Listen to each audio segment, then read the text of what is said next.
पाकिस्तान के ऊपर मॉनिटरिंग मजीद बढ़ा दी गई है।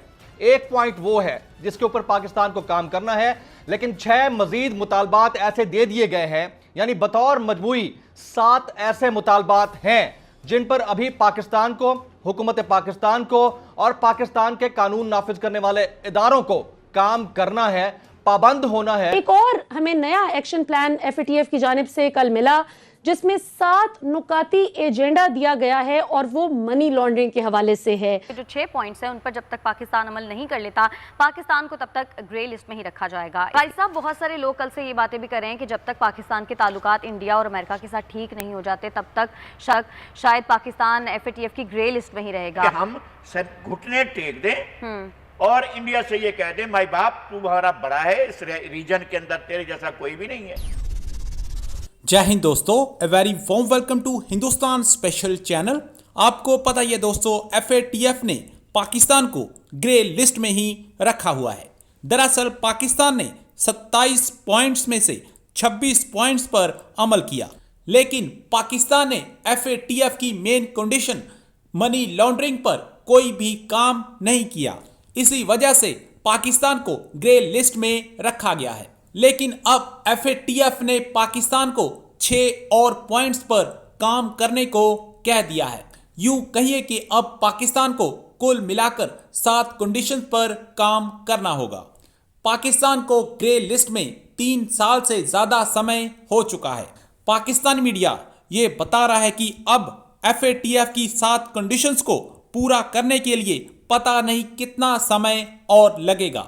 पाकिस्तान इस वक्त FATF की ग्रे लिस्ट में रहने और FATF द्वारा 7 और पॉइंट्स पर काम करने को लेकर तिल मिलाया हुआ है। किसी भी मुल्क के अंदर सियासतदानों के दबंग सियासी बयानात उस मुल्क की खारजा पॉलिसी के ऊपर बहुत ज्यादा असरात डाल सकते हैं और इसको खारिज इम्कान करार नहीं दिया जा सकता कि इंटरनेशनल प्रेशर्स जो डेवलप होते हैं उनके पीछे यकीनी तौर पर मुल्क के अंदर हुक्मरानों और अपोजिशन के सियासी बयानात, आप इसको यूं कह लीजिए कि दबंग सियासी बयानात का खातिर ख्वाह हाथ होता है। FATF ने अपना फैसला सुना दिया है। पाकिस्तान अभी भी ग्रे लिस्ट में है, इनहैंस्ड फॉलोअप ग्रे लिस्ट में है, यानी पाकिस्तान के ऊपर मॉनिटरिंग मजीद बढ़ा दी गई है। एक पॉइंट वो है जिसके ऊपर पाकिस्तान को काम करना है, लेकिन 6 मजीद मुतालबात ऐसे दे दिए गए हैं, यानी बतौर मजबूरी 7 ऐसे मुतालबात हैं जिन पर अभी पाकिस्तान को, हुकूमत पाकिस्तान को और पाकिस्तान के कानून नाफिज करने वाले इदारों को काम करना है, पाबंद होना है। उसके बाद ही पाकिस्तान किसी तौर इस ग्रे लिस्ट से निकल पाएगा या डी लिस्ट हो पाएगा। लेकिन 2001 में इसका दायरा कार टेररिज्म फाइनेंसिंग तक बढ़ा दिया गया। फिल वक्त FATF 39 मेंबरान पर मुश्तमिल है।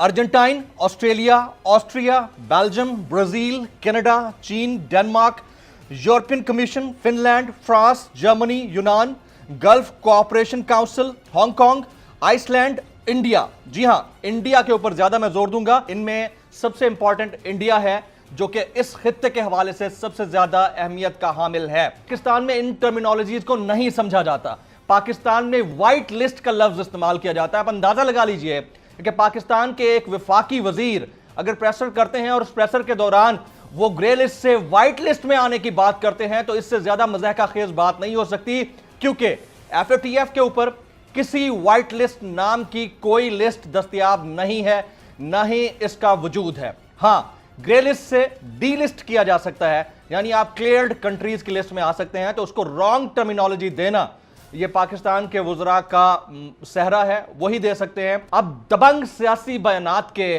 तमाम तर सिनारियों के ऊपर असरात को कतई तौर पर नजरअंदाज नहीं किया जा सकता। पाकिस्तान में हाल ही में दबंग हुकूमती सतह पर सियासी बयानात दिए गए। ऐसे में पाकिस्तान की आला तरीन शख्सियत यानी वज़ीर आज़म पाकिस्तान की जानिब से 2 अहम तरीन बयानात सामने आए हैं। 21 जून 2021 को अमरीकी टीवी चैनल पर नशर होने वाले इंटरव्यू में एंकर जोनाथन ने जब इमरान खान से यह सवाल पूछा कि अमेरिका पाकिस्तान में फौजी अड्डे कायम करना चाहता है ताकि अफगानिस्तान पर नजर रख सके, क्या पाकिस्तान अमेरिका को अड्डे बनाने की इजाजत देगा? तो इसके जवाब में इमरान खान ने 2 टोक लहजे में कहा, एब्सोल्युटली नॉट। इसका मतलब है कि हम हरगिज नहीं देंगे। और मामला यहीं तक नहीं रहा। जो बाइडेन की मसरूफियात के हवाले से भी इमरान खान ने इंतहाई अहम बयान दिया। इमरान खान ने दूसरी अहम बात उस वक्त की जब एंकर ने उनसे सवाल किया कि आया उन्होंने अब तक अमेरिकी सदर जो बाइडेन से बातचीत की है, तो उनका जवाब था कि अभी तक ऐसा नहीं हुआ है, क्योंकि जवाब में उन्होंने बताया कि जब भी उनके पास वक्त हो वो मेरे से बात कर सकते हैं, लेकिन जाहिर है इस वक्त उनकी तरजीहात कुछ और हैं। और बात यहीं पर ख़त्म नहीं हो जाती है। इससे पहले कौमी सलामती के मुशीर मुईद यूसुफ इससे भी सख्त बयान दे चुके हैं। मुईद यूसुफ ने इस दौरान एक अहम बयान दिया था और 25 जून को एक इंतहाई सख्त बयान सामने आया, जिसमें उन्होंने कहा कि अमरीकी सदर जो बाइडेन अगर वज़ीर आज़म इमरान खान से बात नहीं करना चाहते तो ना करें, यहां बाइडेन का कोई इंतजार नहीं कर रहा। उन्होंने यह भी कहा कि सिर्फ इल्जामात लगाते हैं और अड्डों की बात की जाती है, तो वक्त ज़ाया ना किया जाए। और उसके बाद एक एक्सक्लेमेशन मार्क था और वो था गुड लक बाइडेन का। बात का अंदाजा लगा लीजिए कि घाना जैसे मुल्क को बेहतर इन्वेस्टमेंट की बुनियादों के ऊपर FATF की ग्रे लिस्ट से निकाल दिया गया है, लेकिन पाकिस्तान को अंडररेट करते हुए मजीद मुतालबात पूरे करने पर जोर दिया गया है। एक और हमें नया एक्शन प्लान FATF की जानिब से कल मिला, जिसमें 7 नुकाती एजेंडा दिया गया है और वो मनी लॉन्ड्रिंग के हवाले से है। पिछला टेरर फाइनेंसिंग के हवाले से था, ये मनी लॉन्ड्रिंग के हवाले से है। नाज़रीन, FATF ने 2018 में पाकिस्तान को ग्रे लिस्ट में शामिल किया था और पाकिस्तान को 27 निकात पर मुश्तमिल एक एक्शन प्लान दिया था, जिसमें से 26 निकात पर तो पाकिस्तान ने अमल कर लिया, सिर्फ एक नुकता बाकी था। लेकिन उसके बावजूद जब इजलास हुआ और उसमें ये फैसला किया गया कि पाकिस्तान को अभी भी ग्रे लिस्ट में शामिल रखना है और जो 27वां निकात है उसके जो 6 पॉइंट्स हैं उन पर जब तक पाकिस्तान अमल नहीं कर लेता, पाकिस्तान को तब तक ग्रे लिस्ट में ही रखा जाएगा। हमने फुला नुक्ते की, फुला मीम की, उसके नीचे जो जेर थी और जेर के ऊपर जो जबर थी, जबर के नीचे एक और पेज थी, हमने उसको नहीं देखा है और हम उसको नहीं पूरा कर पाए हैं। सही, लिहाजा हमारी ये गलती है। इसलिए हमें उसमें FATF में जो है हमें ग्रे लिस्ट में रखा जाएगा और ग्रे लिस्ट के नुकसानात ये होंगे कि जनाब हम जो है वो इस तरह से आज़ाद नहीं होंगे तिजारत करने में, कारोबार करने में, मुख्तलिफ सैंक्शंस का जो हमें खतरा रहेगा। लगाई साहब, बहुत सारे लोग कल से ये बातें भी कर रहे हैं कि जब तक पाकिस्तान के ताल्लुकात इंडिया और अमेरिका के साथ ठीक नहीं हो जाते तब तक शायद पाकिस्तान FATF की ग्रे लिस्ट में ही रहेगा। ऐसी भी कोई बात है? और हमसे बार बार ये कहा जाता है कि जनाब आपने तो वो हमारी वो फुला फरमाइश तो पूरी की ही नहीं है। हर बार एक नई फरमाइश आ जाती है और आप जिनको बचाना चाहते हैं उनको बचाते हैं और जिनको नहीं बचाना चाहते हैं उनको नहीं बचाते हैं। और आप हमारे ऊपर नया नया एजेंडा मुसलत करने की कोशिश करते हैं और उस नए एजेंडे का क्या मकसद होता है कि हम घुटने टेक दें और इंडिया से ये कह दें माई बाप तू हमारा बड़ा है, इस रीजन के अंदर तेरे जैसा कोई भी नहीं है। ये जो वज़ीर आज़म ने बात की थी मुझे वो भी अच्छी नहीं लगी थी कि अगर ये हल हो जाता है तो फिर जो है मसला ही नहीं है, फिर तो हमें एटम बम की ज़रूरत नहीं है। तो आपका एटम बम जो है वो फलां वजह से था। भाई डिटरेंट तो आपका डिटरेंट है ना।